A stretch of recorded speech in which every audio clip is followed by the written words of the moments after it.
This episode is brought to you by Bumble. Bumble believes your mental well-being should be a top priority. It's why they're committed to providing in-app tools to support mental health while dating, like their safety and well-being center, which has helpful resources to combat dating fatigue and anxiety. And with Snooze Mode, you can take a pause from dating while you focus on yourself. Bumble even released a new suite of self-care badges and prompts for your profile. It's a simple way to show your commitment to self-care. Take care of you, then download Bumble today.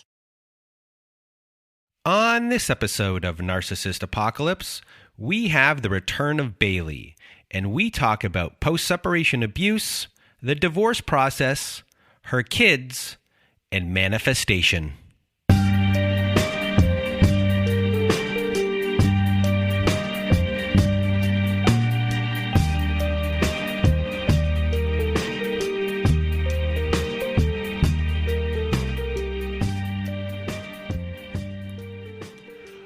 Welcome to Narcissist Apocalypse, everyone. I am Brandon Chadwick, and with me today, we have the return of Bailey. How are you? I'm great. Thanks, Brandon. How are you? I am doing well, and for those people that don't know who you were on our October 5th, 2020 episode. And we were asked to do a follow-up episode with you just to see how you're doing, how your life has gone since being on our show. And that was early on in our show. This was, year 2. And we didn't really have the same format that we have now. Things changed over time. It's kind of the same, but back then it was a little bit loosey-goosey. It was a lot more loose back then. And, I listened to the show or your episode last night, and listening to it again, I have a hard time because I talk to so many people. It's hard to remember certain episodes. Some stand out more than others. And yours, I had forgotten a little bit, but once I got into listening to your story and when you started to go, I'm like, I really, one thing about your story was, your kids and your daughter was a huge part of the realization of a lot of things. So, before we get into anything, everyone, I'm just going to do a little bit for people that haven't listened to your episode. I'm going to now you leave a link if people want to listen to the full thing. I'm going to try and fix the sound on that episode because the sound wasn't the best. We're trying to get better with those things, but that sound was that was my issue on that episode. I didn't know what I was doing with my recorder, but that's another story. So for those that don't know your story, you got married young. You were 18 years old. Love bomb, attentive guy. He was interested in conflict, loved drama. He loves to show you how people have wronged you and shows that he has your best interest at heart. You thought he was in your corner, and then you see his family, and his family is this enabling, abusive family, has their own abusive system inside. And once you got married, he morphed into his dad. Exactly. And a long time ago, we didn't really get into the Lundy Bancroft list of abusers. And while listening to your episode again, your ex was definitely a Mr. Right on that list. He was also an animal abuser. He's a rager. And for you, financial abuse becomes a huge component of your story in a couple of ways. One, he is terrible with money, paying bills on time, credit. It's like these things happen and he just doesn't care to take care of any of those things.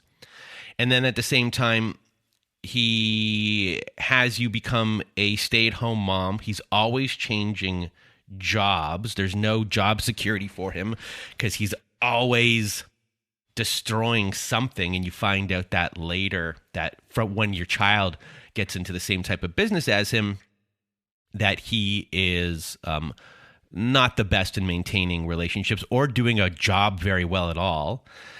He needs constant appreciation and praise. He's a circle talker. You weren't allowed your own opinion. He wants to keep you broke. There are facades with him. He does things for other people outside of the home where everyone thinks he's great, but he wouldn't pick up his own family the way he would pick up a stranger because he has these two different lives going on. And then when it came to you, you were isolated. You really didn't share anything with anyone. There's embarrassment that was going on. And eventually this big thing happens. CRA, for people that don't know what that is, it's the Canada Revenue Agency. There's $126,000 in debt that he has not paid any of his taxes. And then a lot of stuff later on starts coming out about your kids, and he's preventing your daughter from going to university. And then issues start to kind of pop up with your daughter, your oldest son, your middle child. And there's just struggles that are kind of going on, and you break free. And, you break free, you eventually you become a custodian, and you're just trying to make things work. And we left off, the divorce had not been settled yet. So many things hadn't happened. I guess my first question to you would be,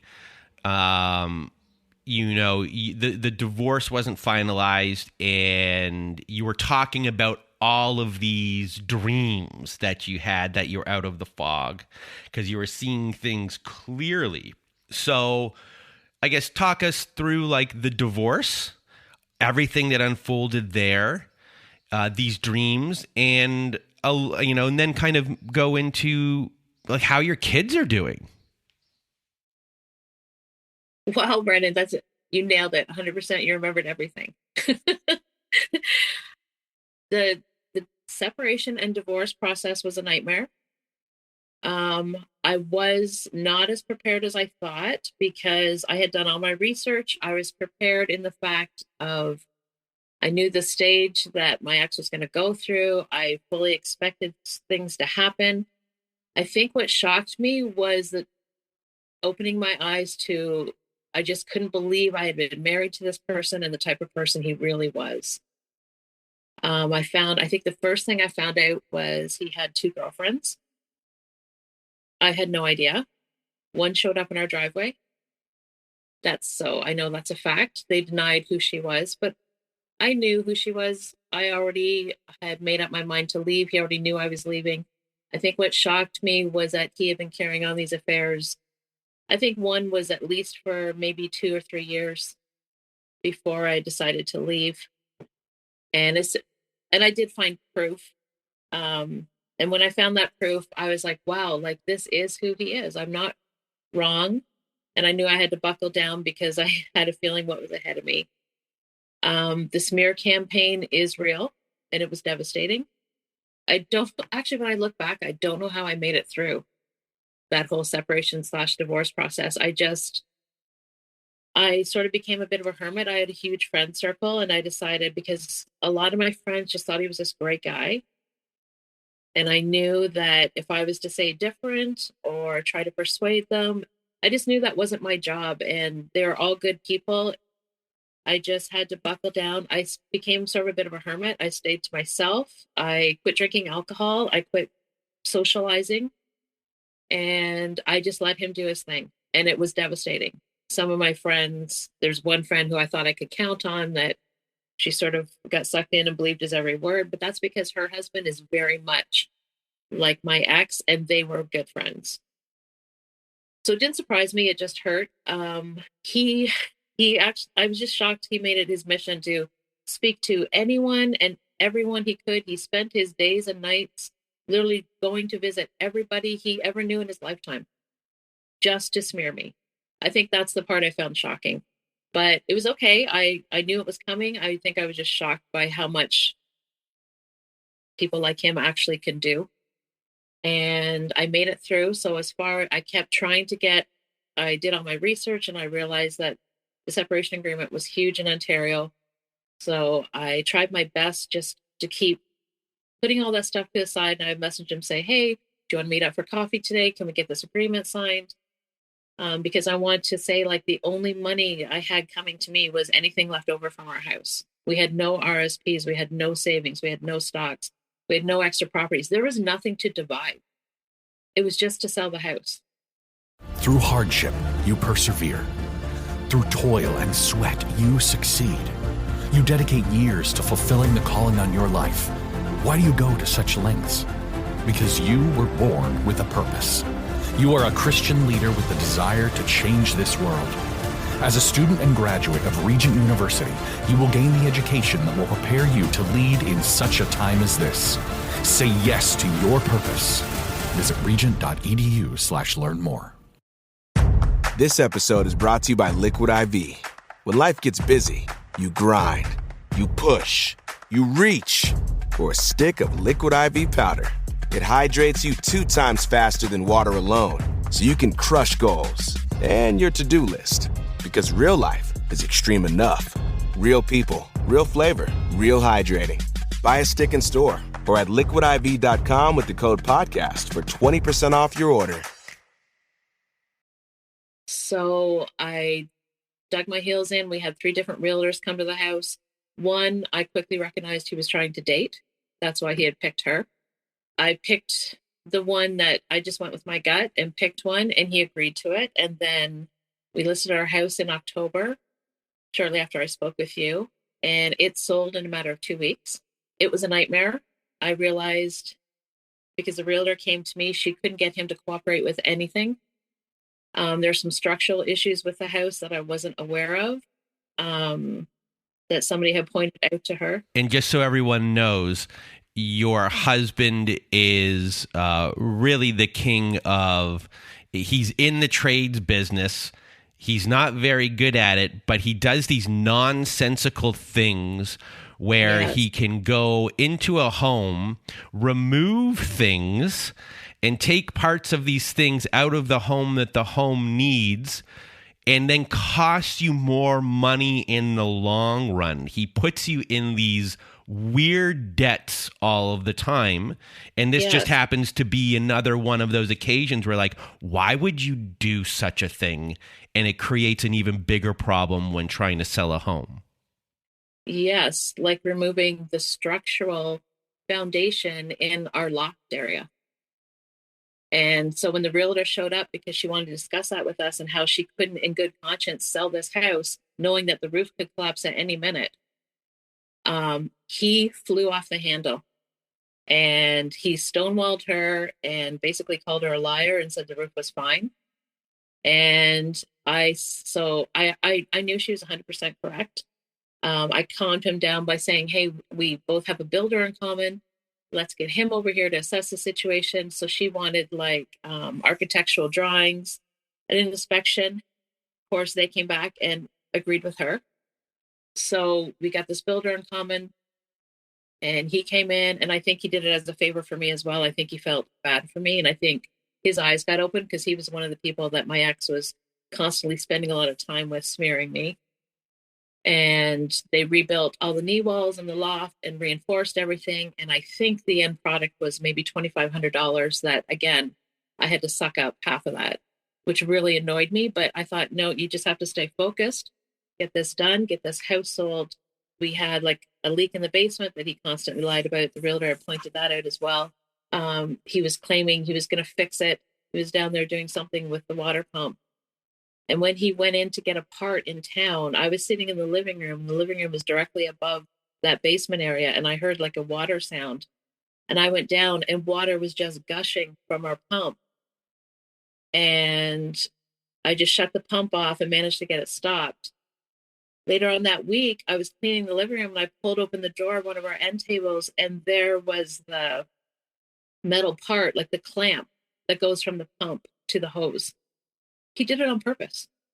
I couldn't believe he had done that on purpose. And so it was things like that. Like my realization, I was like, oh my God, like I'll be lucky to get this done and get out of here. I didn't realize he was that capable. Like I would sort of say borderline sociopath, I think, by the time I left. So I tried not to be home as much as I could. I would go visit my cousin, just go out and wander around malls and stuff. One day I came home, and we live on a fairly busy road, and he would purposely leave the house and leave the front door open so our 2 dogs could get out. And that shocked me. And he did it more than one occasion. And when I called him out on it, he just sort of shrugged his shoulders, went, huh, and walked away. So I knew he had done it on purpose. And I think those things really shocked me at how much the disregard he had for his own children. Like, if one of them came home and found one of our dogs on the road dead, like anything to get at me. And I quickly realized, like, I was in deep, and I just had to cross my fingers and hope that I could get out of this mess. So everything, so that because the market had started to pick up by then, things were selling quickly. And so we managed to sell it in 2 weeks at our asking price. That was great. My brother stepped up and said, you are moving in with me, and just move all your stuff to my house. And I had his garage full. I had the basement full. And then I started to work on the separation agreement. Now my brother, because we're in a small town, he had recommended this one lawyer firm. I was hesitant about it because I also knew my ex had a tie there somewhere, but there was 3 or 4 lawyers in this firm, all male. And when I went in to sign my house papers for the realtor lawyer that was in that firm, he was super annoyed that I decided I was going to read something first. And he said to me, is there a problem? And I said, well, I'd just like to read a few things before I sign my house away. And I left thinking, okay, he's been in there doing his smear campaign, and all these men are going to stick together. And that's when I realized that this wasn't going to go well. My ex also had met me outside of the office, and he just like forcefully like walked up to me. I was getting in my car, and he decided that he was going to try to belittle me one more time. And he tried to convince me to give him our 5th wheel trailer for free. Because, poor him, and he had done this and he had done that. And I just said, okay, sure. And I got in my car and I thought, what in your fucking life? Like, I just couldn't believe the nerve of him. I thought, wow, like, you really just have zero conscience. And I think that's what shocked me. I thought, I can't believe I've been with this person and raised a family with this person, knowing this is who he is now. It was truly disgusting to watch a human being behave like that. So the months started ticking away. And he brought his one girlfriend. So the one girlfriend I think he had planned on moving in with dumped him. I'm not sure if she didn't know he was married or what happened there, the one that showed up in our driveway. And his backup girlfriend was a walking mess. She was married as well. Well, my kids, her nickname, they called her Crystal Meth. They were embarrassed, totally embarrassed that he was being seen out with this person. And he moved into this place up the road. And funny enough, it was the place that we first rented when we got married. It used to be my aunt and uncle's farm, and they had sold it. It's been sold for almost 20 years, and nobody had lived in the place since then. So it was run down, like the roof was leaking. And he approached this farmer, like the owner, and said, hey, and did his song and dance, and poor him. And so they allowed him to move into this place with the understanding that he would fix up a few things while he was there to make it livable, because it really wasn't livable. And like that, again, embarrassed my one son. He just couldn't believe he would live in a place like this, like the ceiling was falling in, and he didn't want to take his girlfriend over there. And he moved all his tools there, and everything was just a complete mess, like stuff outside. And the one night, so we had sold the house, and he didn't tell me anything of his plans. And a friend of his showed up, and they just started moving things.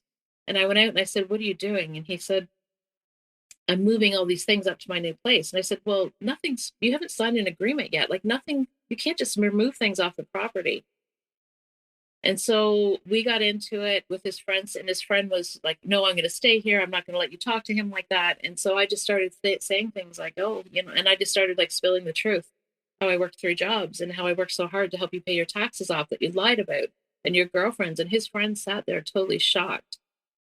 In the end, I allowed him to move his stuff. When looking back, I should have called the police then and there and not allowed that to happen. But I realized he had me so beaten down, and I was just so insecure and low self-esteem. Like I couldn't even sometimes differentiate through the brain fog of what was right and what was wrong. But anyways, that is said and done. So that happened, and the months started ticking away, and I probably weekly, bi-weekly, I would try to approach him I realized that I gotten good at playing games with him all through our marriage. Like, first you have to build him up and say something positive about him. Oh, I heard you had a good week and you were great at this. Then I have to throw something in with the kids as a bait. It was hard. It was difficult, but I had to use them like, oh, our daughter's doing this week, and I'll send you a picture. Oh, and by the way, have you had a chance to look at our separation agreement? Those are the games I had to play constantly. And if he was in the mood, he might answer me. Usually he ghosted me, stonewalled me, whatever you want to call it. And the odd time when we would meet up at a Tim Hortons, one time we're in the parking lot, and he just used that opportunity again to try to get as much as he could for free, I guess. So I was since October, so November, December, January, I'm starting to get anxious because I realize this is never going to happen. I'm sitting in my brother's basement, living there for free. He just wants me to focus on myself and save money for lawyers. But the weird thing was, so I was looking around and all my boxes are piled to the ceiling. My brother's a clean freak, and I really made a mess of his house, moving all my stuff in there. But the weird thing happened was I started to get so happy. I started to feel so free. And I was thinking, wow, here I am sitting. I have nothing to my name, except the little money I keep saving weekly from working. And I'm the happiest I've ever been. So I knew that it was time, like, just keep pushing forward, keep doing my best. The lawyers were zero help to me. Every time I tried to approach them with a question about spousal support or child support, they would just come back with this super vague answer. And I thought, okay, these guys are not doing anything for me. They're actually on my ex's side. So I agreed to stop using them because my ex was paying for nothing either, by the way. So I had to pay every time he would make all these little changes to the separation agreement. It would cost me anywhere from like $500 to $1,500, depending on. And I thought, this is going to go on forever. So I just stopped using them. And I found a lawyer about an hour away from me. And he gave me a phone call and I got some really good advice. But I realized, like, lawyers can only do so much. I made the mess. I was in this mess and I had to find my way out of it. They really don't care. You're just a number to them. They don't really care about how you're going to get out of it or what's fair or what's not fair. And I just want to remind people we had the whole COVID going on at this time. So for me to like say I'm going to take them to court, I just didn't know when that was going to happen. Is that going to happen next year, 2 years from now, 3 years from now? The court in our town was basically shut down and the lawyers were telling me that as well. So I sort of felt a bit helpless. And then, I don't know, something just came over me and I said, no, you're not helpless. You need to figure this out and fix it. And he's in the wrong. And I just kept telling myself that every day. And I started reading. I was always an avid reader, but once a week I'd commit myself to reading like a self-help book, something about narcissism and how to help it, something about self-esteem, something about, and then I got into manifestation. That was a huge help for me. I started like writing down things daily, thinking positive, not thinking negative. And I think that is actually what was my biggest, actually my daughter introduced me that too as well. Here she comes in again, saving the day. So I focused on that. I found that was a huge help for me. And I tried to separate him, look at him and think of him as just a person in my story and not this ex who's done all these terrible things, because he's not going to change and it's not going to get better. So just move on, just move forward. And so every time I met him, I was upbeat. I had a positive attitude. I smiled. I honestly was just fake, totally phony. But I thought, this is what I have to do to get through it. That's what I'm going to do. This episode is brought to you by Bumble. Bumble believes your mental well-being should be a top priority. It's why they're committed to providing in-app tools to support mental health while dating, like their safety and well-being center, which has helpful resources to combat dating fatigue and anxiety. And with Snooze Mode, you can take a pause from dating while you focus on yourself. Bumble even released a new suite of self-care badges and prompts for your profile. It's a simple way to show your commitment to self-care. Take care of you, then download Bumble today. Finally, when he no longer make any more changes or do anything else, and he promised he would sit down and sign it. I think this was end of March. And then we set up who we could use as witnesses. He agreed to this one friend whose wife sort of believed all his nonsense and whom he was good friends with. And I said, sure, if he wants to be a witness. I thought, let's just get this bloody thing signed. And it definitely, I could have definitely had more in my favor, but I realized at that time, Brandon, money, I just didn't care. Money was not important to me. He probably made out with an extra, $30,000, $40,000 in tools and all his toys, and he got the four-wheelers. I just didn't care. I really didn't. I had nowhere to store them anyways. I wasn't going to dwell on that. As far as spousal support went, he definitely owed me spousal. But the new lawyer that I'd hired said, just so you know, in Ontario, spousal is only as good as his job. And I was like, you know what? If I take a monthly payment, which my middle son, who's the closest with my ex, tried to convince me to do, because he really felt I was getting shafted. I didn't want to be tied to him for the rest of my life, because he was going to have to pay that payment even in retirement. And I thought, that means I'm going to have to chase him. I'm going to build my world relying on this income. And then I'm going to have to chase him because he's going to love that control. And I said, no, I'm not doing it, even though it would have given me more security. And I just couldn't do it. So I took a buyout, and the buyout was according to how much house money he got. It wasn't even a fair amount, but I'm a really good budgeter. I'm good with money. I figured what I could do to get by, and that's what I went for. So he really got an excellent deal, and he's still stonewalling trying to get this agreement signed. So we finally agreed to meet. We have the witness, and then he messages me at work, and he said, my lawyers, he got this fancy schmancy lawyer in Toronto finally that somebody helped him with, because he cried on her shoulder, and she's a paralegal. His lawyer advised him to remove all child support from the agreement. So I said, let me call you. So I called him and I said, do you really want this on paper? Because I am going to share this with our daughter, and you are her father, and this is going to look a certain way in her eyes. And I want you to really think about this, because that might be your lawyer's suggestion, which I really didn't believe it was. I don't think any lawyer would suggest that. But I said, this is telling our children right now who exactly you are. And he said, take it out. So I thought, okay, this is the one last thing that he can change. And how am I going to do this? Because it's not fair to my daughter. And so I called her. We had a FaceTime video, and she said, do it. She said, he doesn't help me now. It's going to help you get your house money. You can get us a house. We can move on with this. You're sitting in your brother's basement right now. She said, he doesn't help me, Mom. Like, let's just get this done. And so we did. So we literally in front of the witness, put an X through anything that had to do with child support, was an X, and we initialed it, and the witness initialed it. The lawyer said it was fine to do it that way. The only thing he agreed to keep in was university costs. So because he makes almost more than double my wage, the lawyers had this formula, and I believe his thing is like 70% and I'm 30% of any tuition costs or anything to do with school. That's it. And he agreed to keep that in. So I think it was the end of March, beginning of April that we signed this agreement. And I was disappointed, but pretty proud of myself that it was finally done. I've called the lawyer. I said, I want my divorce to come through, because you have to be separated exactly a year. Exactly a year. And I paid for that, and and it was approved, and he just got the divorce notice, and he was not happy.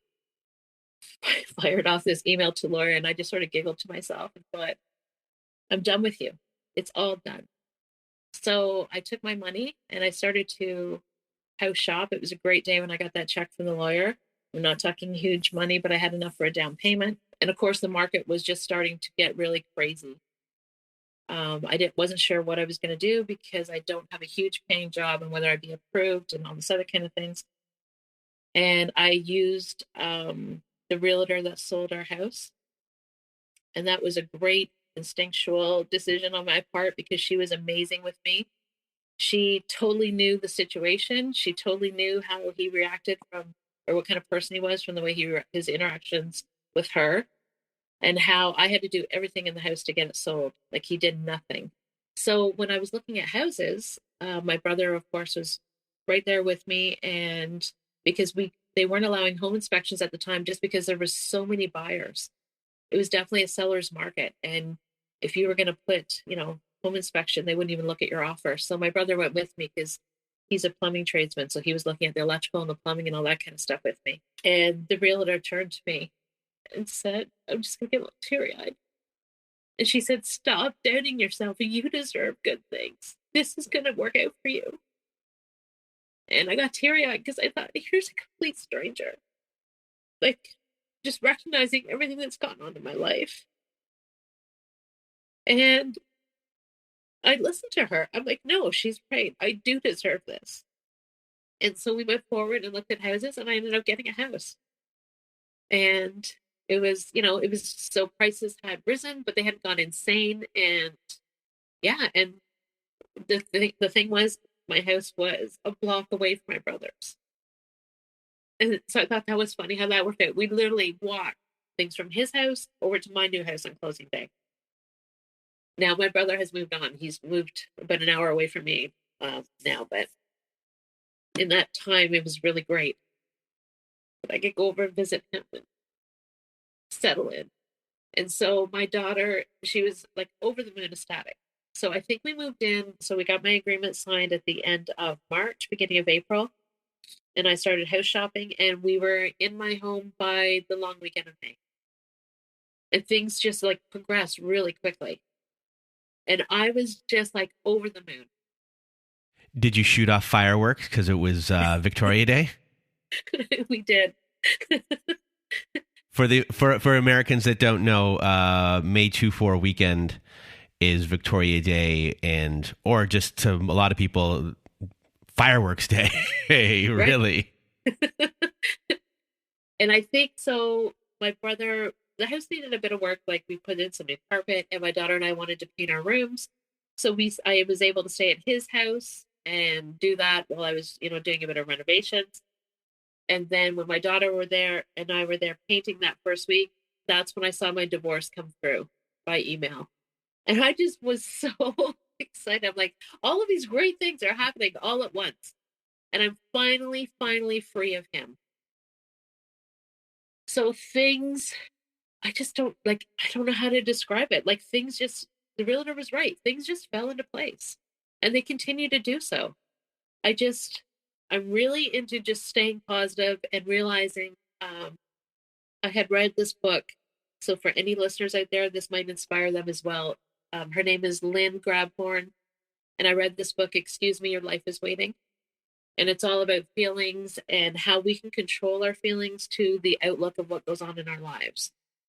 And there was this one passage in her book, and it said, there is no such thing as a victim, never has been, never will be. And it took me a while to figure out what she meant by that. And it's all about you can't control what others do. You can only control yourself. And if you think all the time about being positive and having a good outlook on life, you'll never be a victim, because things will work out and fall into place for you as they should. And so that's sort of been my philosophy since reading that book. And it's working for me. I really think that works. Distancing yourself from negative people and things like that. So what other things were going on in your healing process, and what has gone on in your life since then? So I love living on my own. It's so peaceful. I get to do whatever I want. And every day, though, is a reminder to myself to focus on myself, do what I want to do. I'm the one who's important in my story. And I'm learning to say no. I'm learning not to associate with people who are downers and negative. I don't want to spend my time anymore with anybody who's racist or homophobic, or I don't think any of those jokes are funny. I don't want to listen to it. And that's really empowering, because nobody has any hold on my life. So on the way home one night, I stopped in to visit my brother, and we were having a drink together, and he started talking about dating. And I was like, oh, no way, this isn't happening. And I've already been separated for a year and divorced. So it'd be about a year and a half, I guess, since I left my spouse. And he was like, this is your time now. And you're smothering your kids. They have to do their own thing. They have their own lives. You need to get a life for yourself. And I thought, oh my God, how am I going to do this? And I don't know why I think it's just because I respect his opinion. And my brother has always, things just magically work out for him. But I realize it's because he isn't a negative person. He just goes about his life and focuses on himself. So I thought, well, that worked out for him. He has found an amazing partner. And they've been together 7 years. And so I thought, well, I'll give it a try. I believe he used the term spinster, and that bothered me. I think that spurred my feelings on. So I went online and I did this this manifesting thing that I saw, Bob Proctor. I do not know who Bob Proctor is. So he's passed now, but he was big in the manifesting world. So he had this little exercise that you draw a circle, and then off that circle, the circle is your person. Off that circle, you list traits that you want to see in that person, and you do not put a face to that person. That person comes to you as they are. You can't manifest their looks or anything about them like that. And so I was on the dating sites, and it was really discouraging, of course. And I finally agreed to have coffee with this one person. And I showed up, and we just had an instant connection almost. We've been together almost 2 years now. And he's great. And when I go back to that thing that I manifested, he has all of those traits. All of those traits. But the thing that I found difficult, I wasn't prepared for how much trauma I was going to have to deal with in just dating someone again. And he's been super patient with that. The issue is he has a lot of trauma, and I have a lot of trauma. And sometimes our traumas clash. And we've had to learn how to work through them, because my solution is to run, break up with him, get out of here. I panic because I don't want to have someone have, a say in my life, basically. And so it's been trying to rebuild trust again, learning how to deal with your trauma. So now him and I are both, funny because I think we've each taught the other things, and we're both in therapy on our own separately, learning how to deal with things. And I think we've made a lot of headway in how that we present them to each other and how we deal with things. So it ended up being a great experience, even though at the beginning it was pretty dicey. I was shocked, I think, at how much trauma and PTSD I had. So if he said anything similar to something my ex had said, like, for example, say something negative and then say, oh, I was only joking, that would set me off. And it took me a while to realize, not everybody is your ex. Not everybody is out to get you. Not everybody has a separate agenda. And like when you said, he's literally two people, he was two people, but not everybody is like that. So that was hard to retrain my brain and try to deal with all that. But I think I have, and I think it's great. It's great now. I have a person who's like, we're equals. We're 50-50. He respects my opinion and I respect his. He respects my family, my friends, and he doesn't speak derogatory of anyone in his life or anyone we may go out and meet on the street. I don't have to deal with. It's just so nice. And I look back and I can't believe I put up with that for so long, thinking it was normal. And so people who are thinking about leaving, I would encourage them to sit down and make a list and tell yourself not to settle any longer. You don't have to put up with someone who treats you like that. And as far as your children go, how are you supporting them? Because I know that there's struggles with your daughter, your middle child, who is the favorite, will have his own struggles. And then the eldest child, who took, I think, the brunt of a lot of things, has his own struggles. So how are you as a family unit supporting each other?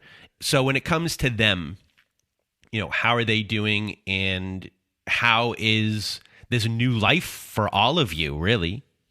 Right. I think we all feel that this new life is perfect. It's amazing. It's great. I'm trying to sort of team build my kids again. I've said many times to them, it doesn't matter what your dad or I think of you or your brother or your sister. You guys are in this together. You have to start building your relationship together, because you are all each other's going to have when we pass away. Don't take what your dad feels about, your oldest son to your middle son and try to impression you towards them. So I try to get them together as much as I can, especially for Christmas and Thanksgiving and things like that. And so I'm going to start with my middle son because he is with an amazing partner. Her family is great. They both live with them. They're far from me. They're almost 2 hours away from me, but I feel better knowing that her family sets such a great example for him. He's seeing what a dad actually does in a household.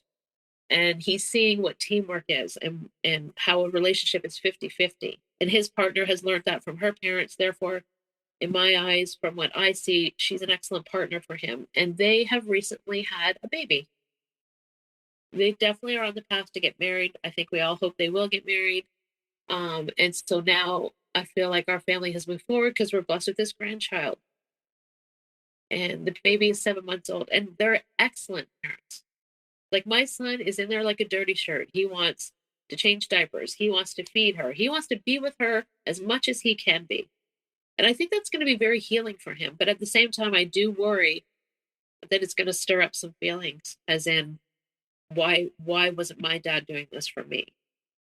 And I think it will eventually, but hopefully he approaches me when that happens to how to deal with it. So yeah, my middle son is doing really well right now, and he's super happy in life, and that makes me happy. My daughter, my ex messages her the odd time. She did give him her phone number. She's making little tiny baby steps to let him, I think, into her life a little bit. And I know that's coming from guilt. I think she feels guilty asking him for money to help pay her tuition when she has zero contact with him. I feel like she has to deal with that on her own. It's a game. It's a game to try to get money out of him for anything. Sometimes she gets it, sometimes she doesn't. So she's struggling a bit with that because I think she wants to let him into her life a bit. Let's face it, he's still her dad. And I'm not discouraging it or encouraging it, because part of me feels like she does need to know and make peace with it. She needs to know who he is and come to that more on her own terms as she gets older. And I think it's worse if she cuts off all contact, and then if something were to happen to him, she might live with that for the rest of her life or always have doubts. So I do think it's a good thing, and if she wants to establish some sort of relationship with him. So that's where she is right now, and she has some issues, but she is thriving. She's doing super well at school. She's going into her last year of university next year. She's joined the dance team there, and she's teaching dance. I think right now she has everything that she's desired and wants. So I hope she stays on that path. She's a hard worker and she's super smart. So I feel from time to time, I do feel a large amount of guilt, realizing that's who I chose to have a family with. But I can't change that. I really wish I could. I really, and I tell my daughter all the time, when it comes time for you to get married, or if you want to get married, I think all my kids do want to get married. So I must have did something right along the way. I said, you really look at that person and you ask yourself, the type of person I'm going to raise a family with. Because I never did that at my age. Well, I think I was too young. You were very young. Yeah, you don't have all of those capabilities. And when I got married, mental health was shoved on the back burner. Nobody really understood it, and everybody just thought it was a character trait. Like, you just accept that you'd hear that's who he is, or that's who they are. But I said to my kids, like, you have all these resources behind you now to make better decisions. And how's your oldest doing? I think my oldest son, so he was on his own until the housing market went crazy. And he didn't really ask. He was having an issue. The landlord sold their home. He was renting with, I believe, 4 or 5 other kids there. And he didn't know what to do because people were bidding on rent. Rent has become just insane. And so I encouraged him to move in with me because I had 2 rooms in the basement. The reason why I bought the home is because the former people, I lived just down the road from a college. So they rented rooms out to students, and I figured that would help supplement my income.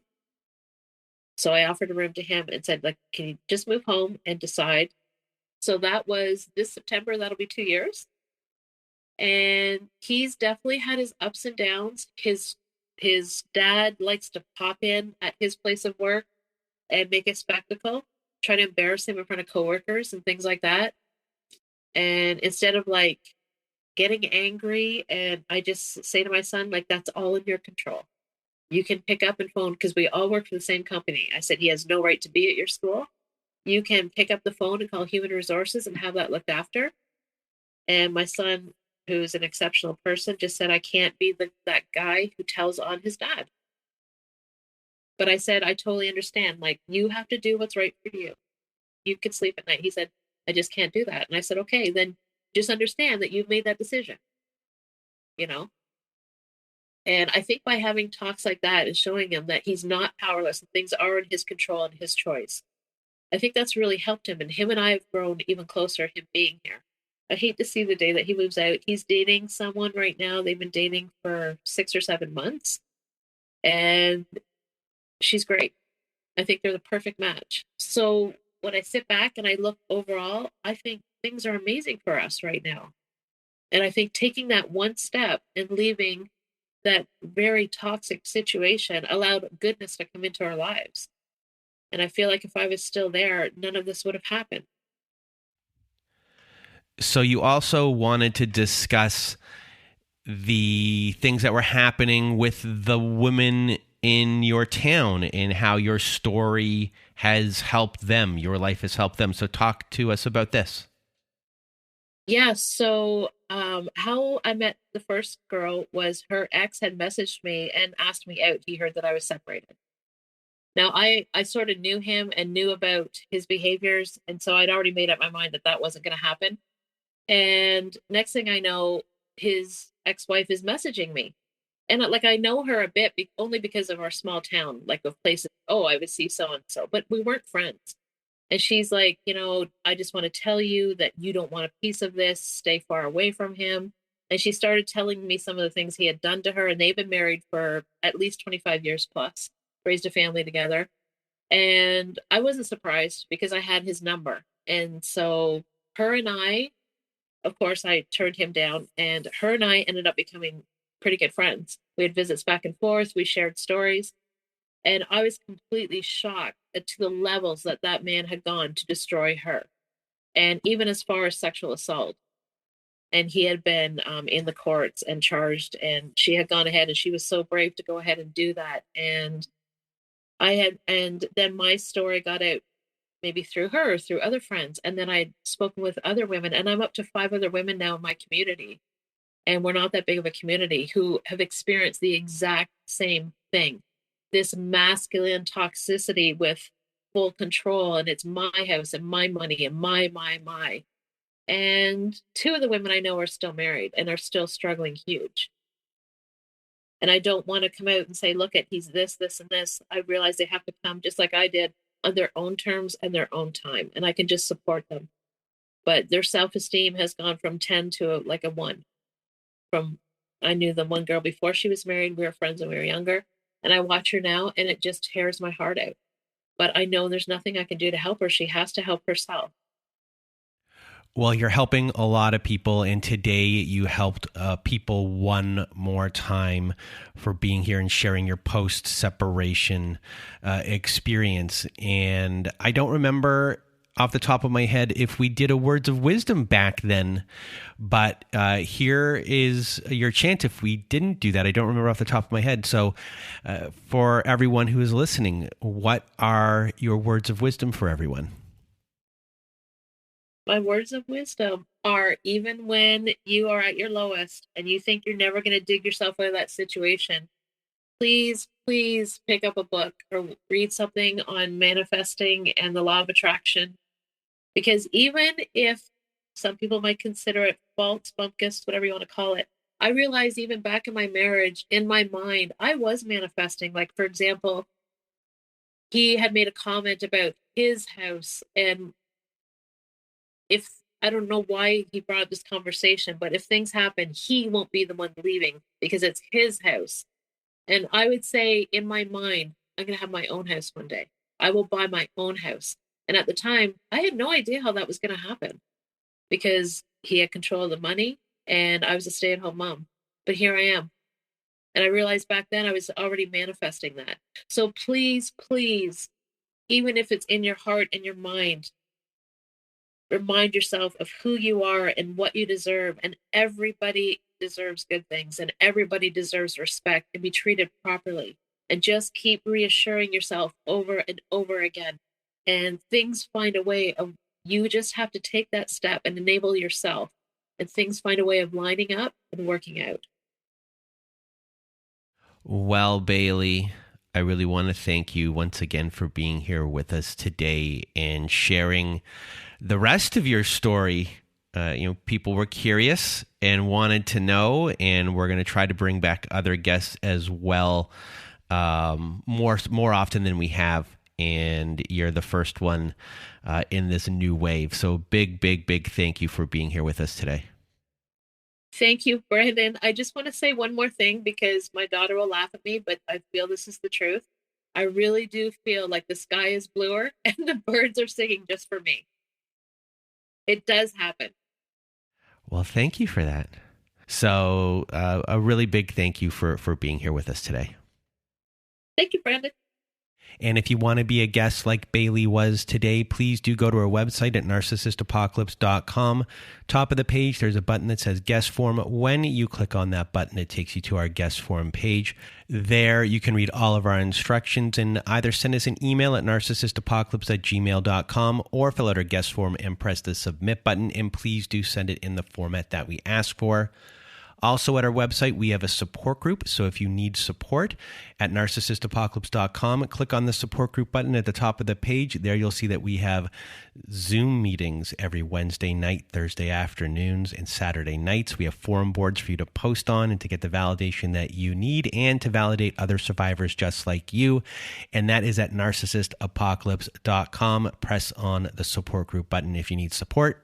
And if you need even more support, please do visit our friends at domesticshelters.org. And at domesticshelters.org, they have articles and resources to help you make sense of what you are dealing with. They have every phone number, email address, and website address for shelters and agencies, no matter how big or small the town is that you are in. Domesticshelters.org has it there. It is a wonderful organization.